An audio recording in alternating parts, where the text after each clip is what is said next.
Shooting ஸ்பாட்டில் நடிகை ரோஜாவிடம் சரத்குமார் சொன்ன வார்த்தையால் அழுதுவிட்டதாகவும் அதற்கு பிறகு சரத்குமார் உடன் நடிக்க முடியாது என்று முடிவு எடுத்ததற்கு என்ன காரணம் என்பது பற்றியும் விளக்கம் கொடுத்திருக்கிறார். நடிகை ரோஜா சமீபத்தில் ஒரு பேட்டியில் கலந்து கொண்டபோது நடிகர் சரத்குமார் உடன் அரசு படத்தில் நடித்த சம்பவம் குறித்து பேசியிருந்தார். சூரியன் படத்தில் அவருக்கு ஜோடியாக எவ்வளவு அழகாக இருப்பார் தெரியுமா என்று ரசிகர்கள் கருத்து தெரிவித்து வருகிறார்கள். அந்த ஷூட்டிங் ஸ்பாட்டில் நடிகை ரோஜாவிடம் சரத்குமார் சொன்ன வார்த்தையால் அழுதுவிட்டதாகவும் அதற்கு பிறகு சரத்குமார் உடன் நடிக்க முடியாது என்று முடிவு எடுத்ததற்கு என்ன காரணம் என்பது பற்றியும் விளக்கம் கொடுத்திருக்கிறார்.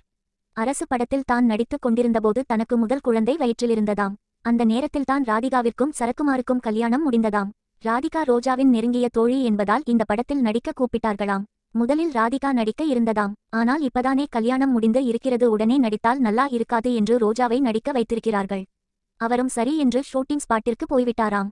முதல் நாள் ஷூட்டிங்கில் தான் மறக்க முடியாத ஒரு சம்பவம் நடந்திருக்கிறது. அதாவது அந்த படத்தில் சரத்குமார் டபுள் ஆக்ஷனில் நடித்திருப்பார். அதில் அப்பா சரத்குமாருக்கு ஜோடியாக தான் ரோஜா நடித்திருப்பார். அதில் மகன் சரத்குமார் அம்மா ரோஜாவிடம் ஆபீஸ்க்கு போயிட்டு வரேன் என்று சொல்லிவிட்டு கிளம்பி போவார். அந்த காட்சிதான் ஷூட் செய்தார்களாம். அப்போது சரத்குமார் ரோஜாவை அம்மா ஆபீஸ்க்கு போயிட்டு வரேன் என்று சொன்னதும் ரோஜாவிற்கு அழுகை வந்துவிட்டதாம்.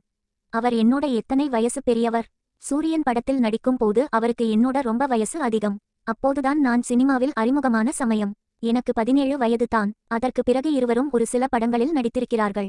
ஆனால் அப்போ எல்லாம் இவர் என்னை குழந்தை மாதிரி பாத்துக்கிட்டாரு. இப்போ அவர் என்னை அம்மான்னு சொல்லுறாரே என்று அழுதுட்டு நான் இந்த படத்துல இவர் கூட நடிக்கவே மாட்டேன் என்று சொல்லிவிட்டேன் என்று சிரித்தபடியே ரோஜா இப்போது பேசியிருக்கிறார். அந்த படத்தில் நடித்ததற்கு முக்கிய காரணமே ராதிகா தான். அவங்களுக்காக தான் அப்படி ஒரு கேரக்டரில் நடித்தேன். ஆனால் அந்த ஷூட்டிங் ஸ்பாட்டில் அழுதுவிட்டேன். அதை இப்போது மறக்க முடியாது என்று ரோஜா சிரித்தபடியே சொல்லி இருக்கிறார்.